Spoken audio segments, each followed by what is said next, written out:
The things that come out of the discussion is number one, liver imaging, not blood work, not chest x-rays, number one. Number two, a comprehensive kind of approach, not just ophthalmologists, but working with oncologists at the same time. So in the clinic, patients come, they get ultrasound done same day as they see me, every 6 months or whatever frequency that is. So some kind of a comprehensive system where you both are being addressed simultaneously, and the physicians who are taking care of your liver know what's happening to the eye, and your ophthalmologist knows what's happening to the liver, kind of both together. So that's the second message, that's a common theme here. The third was a little subtle, and I'm going to elaborate on that. And that's the MRI without contrast, followed by MRI with contrast. So basically a two-step kind of process where you do a simple test first, and if that shows something, then you do a little bit more invasive test. And that's exactly what we found in our study, that we do ultrasound first. And you find hemangioma and cysts in about 15% of cases, and then suspicious lesions, indeterminate lesions, metastasis, that kind of category. And then you determine whom we want to then switch over to MRI before you actually do a biopsy. So having all, you can look as if you do a simple thing first, and if that's okay, then that's fine. But if there's something that they're not sure about, because we said they're operator dependent, then you do another test to confirm or exclude that. But you don't have to do MRI on every case, in my view, every time. Ultrasound as a first step, and if there's something not right, then you can do that. Now, another thing you have to think about is, whenever you start doing some kind of a surveillance system, you are going to pick up false positives. And that's the biggest issue with all these things that you hear about pap smear and mammograms, is this false positive. That means they don't have anything, but the test shows something, and they end up having biopsies and surgeries and unnecessary interventions because you get alarmed by these tests. So every test that you do is going to generate a certain amount of false positives. So in about 280 cases in our series that we did, 53 had abnormal ultrasound. And then you say, well, how many patients got harmed by this technique? How many ended up having biopsy or treated incorrectly because we were doing screening on them?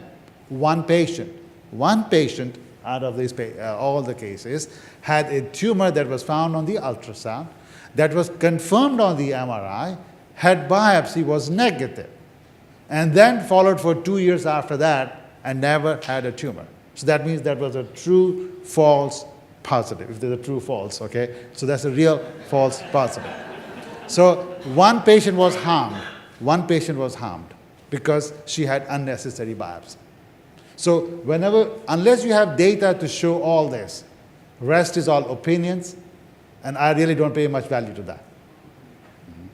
So you really have to generate data from wherever the physicians are, and I'm sure they're collecting their own data, to have this information.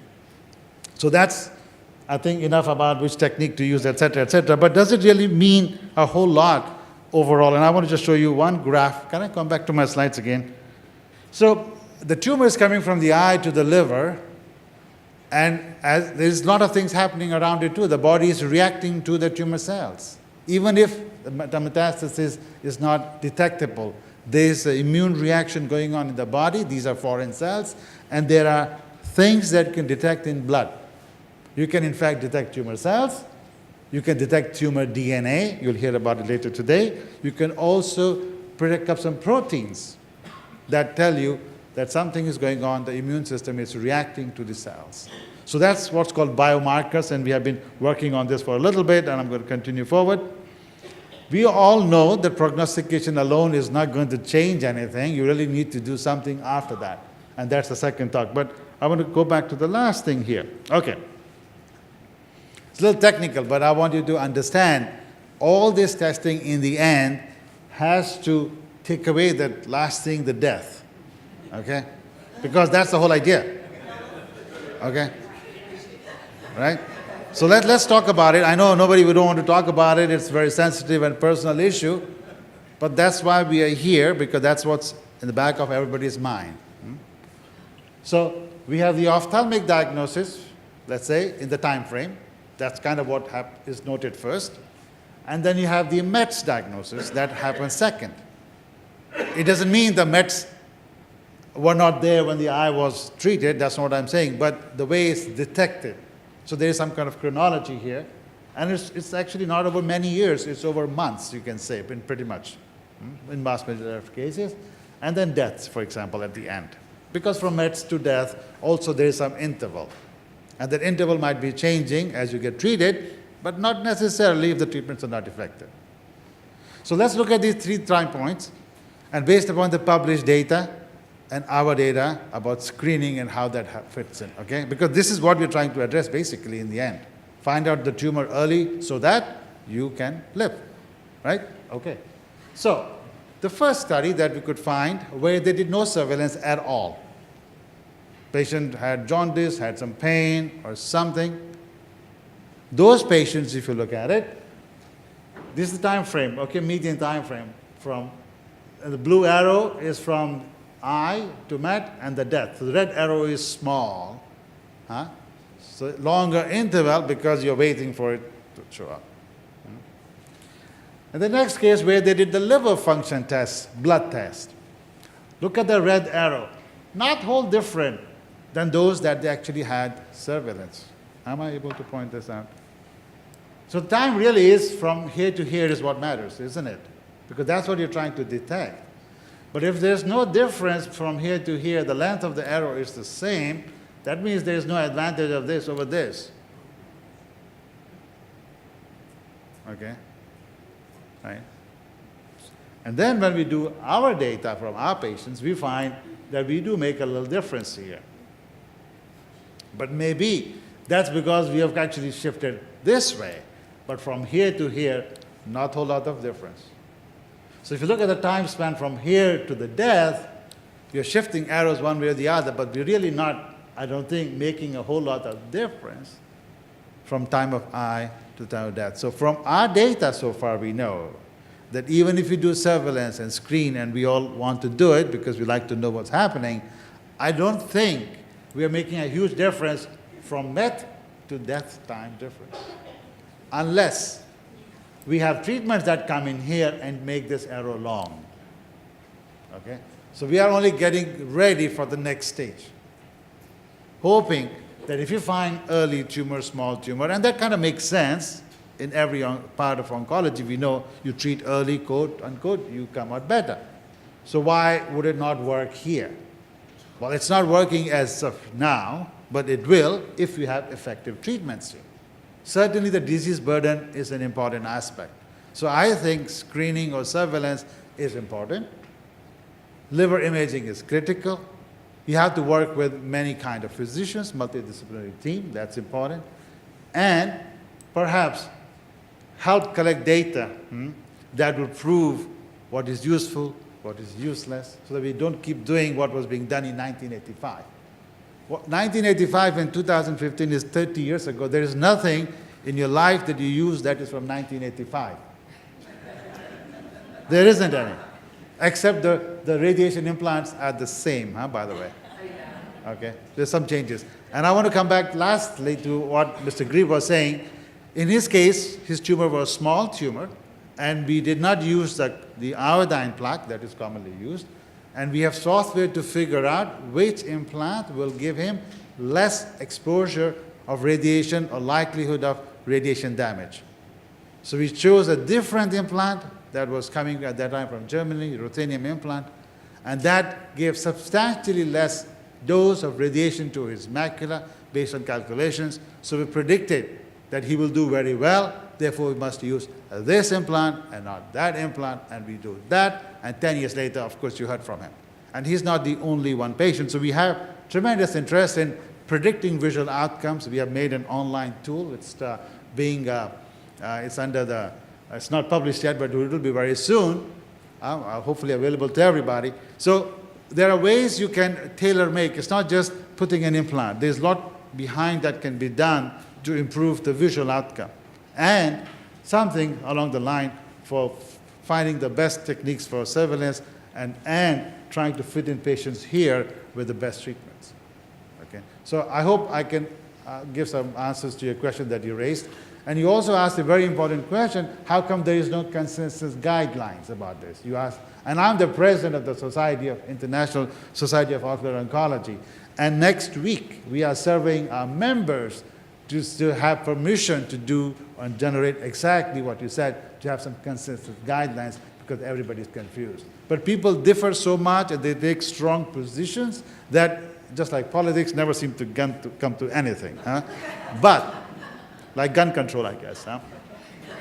But moving away from that, but there's still some common things that we agree on that the data says is effective. Again, liver imaging is important, multidisciplinary team, and patient choices. And the last thing that you mentioned about doing surveillance based upon genotyping, again, we don't have robust data to say that it helps one way or the other.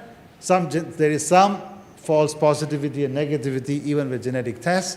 So genetic tests are a very good guide, but that's not the final answer. You really must, I think, still continue to undergo some kind of surveillance, even if you find something else, for example, and you might benefit from that. So with that, I have nothing more to say. We are now open. The panel is open to questions and answers from the audience. Questions from the audience. I have a question. So I have two tumors in my right eye. Two melanomas in the same eye? Right. Both have been treated? Yes. You must give your information. We'd like to publish you. Because in our practice, and sitting in this hall, there is one other patient who has had 2 radiation implants. I'm the first one from Nashville. Oh, very nice. Okay. But, Oh, nothing nice about that, but anyhow. No. Nice about Nashville not having 2 tumors, okay? what I want to know is when I go in, they do a CT scan of my chest and everything else, right? They've never done an MRI. I'm 2 years out. And then also my LDH level, a few times I've went in recently, are high. But they're acting like it's not like a big deal. And then like you were talking about the pain in the other girl's eyes, you said to remove it. I've been complaining about pain for 2 years. And they won't take, he's like, you don't want to take your eye out. So there are many reasons for pain, and pain is a very subjective feeling. And unless there is glaucoma, hemorrhage, other issues, that's not an indication to remove the eye just because you have pain, for example. So pain alone is not the determinant of that. So I think I agree with that in broad guidelines. But again, the data speaks for itself, and I can't say that what they're doing is wrong, but you can ask your doctors to say, do I really need CT of the chest? Okay, you can certainly ask that. CT of the abdomen, again, I think abdomen or liver imaging is we all agree upon. The CT is fine, and I think CT, contrast, and MRI perhaps equally good in some ways. But and even ultrasound may be equally good. But CT chest can certainly be avoided. Yeah, there's clear data to say that can be taken off. So do you think, why is he not concerned about my LDH level being high? Because I just told you that in liver, metastasis, almost always liver functions are normal. So LDH may be high for some other reason in you, but I don't think it's related to melanoma. Okay. So like liver abnormality is abnormality, but it's not a reflection of melanoma most of the time. Okay. Hi, Colleen. Welcome back. Going back to your slides, there was mention of side effects from MRI contrast, and I get my MRIs with and without EOVIST. What are legitimate side effects concerns? So, are you talking about the side effects of using an MRI with contrast? Yes. So, the major side effect would be an allergic reaction. Okay, so that would be the major problem. Potentially, could be affected, but it's not it's certainly not as bad as if you have the contrast from a CAT scan. And then people are noticing that there are different qualities of gadolinium, which I learned this recently. And so there's a higher quality of gadolinium and a lower quality, which is much cheaper. And so apparently that, may have some side effects that are being explored. I guess there are some recent scans that were done where you could detect gadolinium still present, even after a long time after they had gotten the gadolinium. So I don't know, this is not my area of expertise in terms of, MRI, but that's a little bit of what I know about it. So The the one- main side effect is allergic reaction, though. The one thing I read was presence of the contrast remaining in the brain. Right, that's that imaging side effect where they had seen some changes a long time after they had gotten the scan. Yeah. Good question. Good day. I come from a country where surveillance is just not carried out at all. And I can understand that because, again, it's to do also with the psychological harms from continued surveillance as well, which I think also need to be recognised as well, and the risks of false positives, as you say. I'm curious about the association between ocular and cutaneous melanoma. And I'm wondering if you advise surveillance for cutaneous melanoma in people who have ocular melanoma. So I'm going to ask my learned panel to comment after. What do you think, Armin? What do you do, or what would you suggest? You know, it's an excellent question. You know, our patients all see the melanoma oncologist, and they do a full systemic exam. And I'm not sure if they actually send to dermatology for specific screening of the skin as part of that protocol, but they certainly do a full medical exam. Okay. What are your experiences? Yeah, so we're very interested in hereditary cancer syndromes and seeing multiple other types of cancer in patients and their families. And so the most common associated cancer that we found associated with ocular melanoma is cutaneous melanoma. So, and also there's a pretty high incidence of non-melanoma skin cancers as well. So what I've actually started doing is recommending a dermatology consult now for my ocular melanoma patients. And it's nice because we have a group where that's easy for me to do that, or often they have a dermatologist already. But that's what I've started doing. I think that's a good idea because there's a lot of skin cancer. So we don't do anything, and I have a different viewpoint here. And the reason is, skin melanoma is very common, and you can always have one common disease and one rare disease at one time. It's just statistically possible. And therefore, although they both have the word melanoma, they are very, very distinct diseases, as you all know. So it's a common phenotype. Caucasians get both melanomas, but it will be very rare to have like a genetic linkage between the two. So, because you're white, you're going to get skin melanoma, and you can get uveal melanoma, and that's all there is to it. But there'll be very few rare cases where this truly is a genetic association. Yeah. Got one more down front. My question is for Dr. Afshar, the amazing Dr. Afshar. I, this summer, had genetic testing with you and Dr. D'Amato, and I was wondering if you could talk a little bit about the second generation tissue testing that you guys do. Certainly. So I think he's asking about next generation sequencing that we've been doing at UCSF. So typically, I think a lot of you have probably had the gene expression Castle test, which is the main commercially available test currently in the U.S., and it's very popular and can give risk stratification. And I want to warn you that the reps of the company are sitting in the audience, right there. Oh, of course. No, and, the Castle test has been a major leap forward, really, truly, in terms of providing prognostic information. We've been doing next generation sequencing as part of a research protocol for about a year and a half at UCSF. And basically, it's Dr. Boris Bastian's technique he's developed. It looks at, basically we look at DNA samples from these tumor biopsies, and we're looking at all of the genetic mutations known to be of relevance in uveal melanoma, which is only a handful. It's about 5 different genes, and he also runs a panel of 500 other genes that are known to be of relevance in other cancers. And also they look at chromosome copy number changes from these tissue biopsies as well. And so again, that's really been done as a research protocol so far. We're still kind of tabulating our data, and it's not something we're billing insurances for or anything like that.